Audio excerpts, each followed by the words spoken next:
Hello, and welcome to another time where we walk with Jesus and where we see what Jesus would do in certain circumstances and situations, and where we then strive to apply what we learn from what Jesus did to our lives and see how we could perhaps be a little bit more like Jesus. So this is the point. As we walk with Jesus, we're on a journey of becoming like Jesus.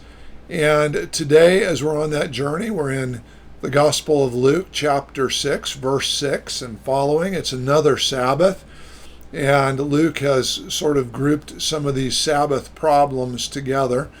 But today, as we look at this, it says, on another Sabbath, he, Jesus, entered the synagogue and was teaching, and a man was there whose right hand was withered.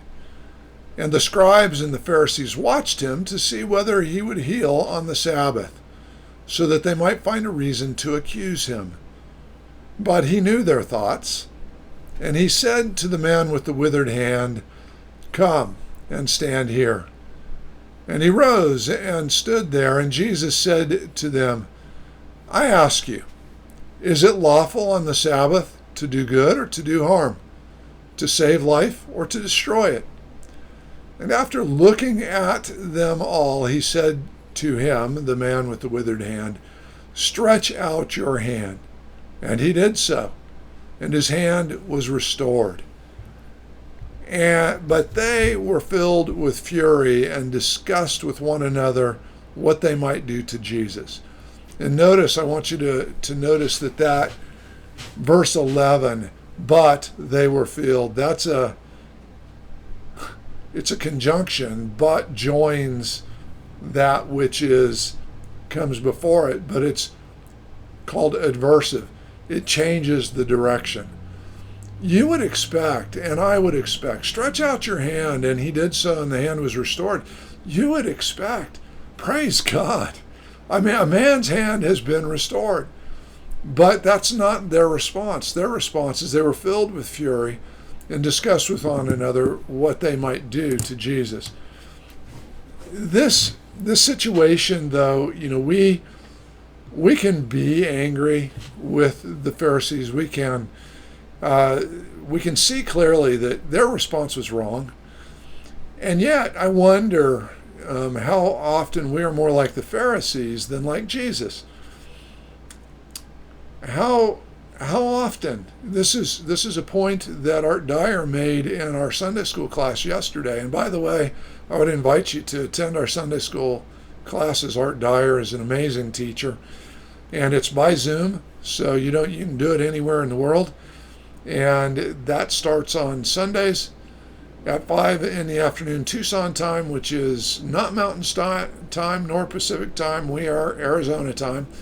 So it's the 7 hours off of Greenwich Mean Time, but we don't move. We don't observe daylight savings.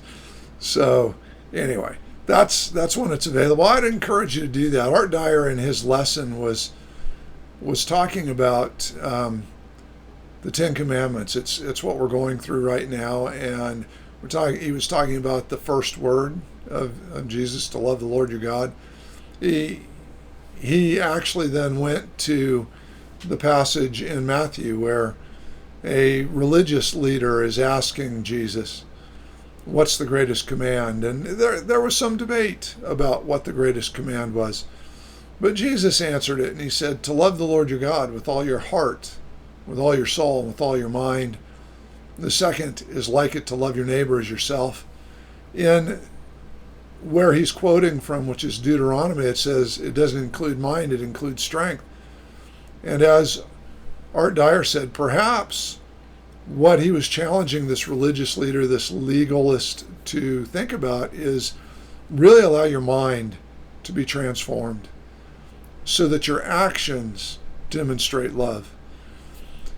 You see, the problem is, and the thing that Art Dyer asked in the question then, are there religious traditions and rituals, laws, commandments, ways of doing and being that we observe in such a way that they keep us from loving our neighbor as ourselves? Do we perhaps excuse our lack of willingness to help a brother or sister in need because it's Sunday and we're on our way to church and we don't have time?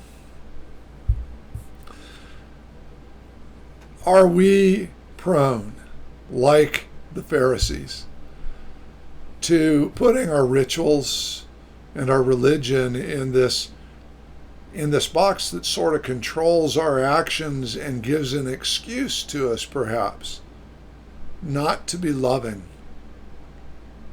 to those around us? Maybe they don't think like us. Maybe they don't dress like us. Maybe they don't act like us. Maybe they have habits and ways of living that we consider immoral and ungodly, and they are. And yet we are called to love them. Jesus tells the parable then, following that definition of loving your neighbor as yourself. The legalist says, well, who's my neighbor? Who's the one who should be in my heart, who should have a place in my heart? And Jesus tells the parable of the Samaritan who was willing to stop. His neighbor was the man who was hurt there on the road. And Jesus says to the Pharisee, to the religious leader, who was his neighbor? And the guy said, well, the Samaritan, the one who helped him. And Jesus, he couldn't even bring himself to say Samaritan. He said, the one who helped him. And Jesus said, go and do likewise.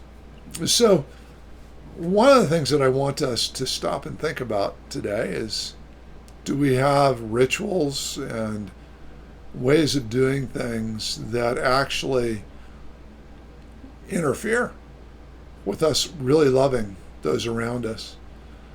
Have we become so pious and holy that we can't interact with those who are broken around us? And I praise God that there are people in our congregation and people in our life that that's not the case. I know I've talked with some of you, and you have told me that you have reached out to those who are different and to those who are not like you, and you have honored them. And I just want to say thank you.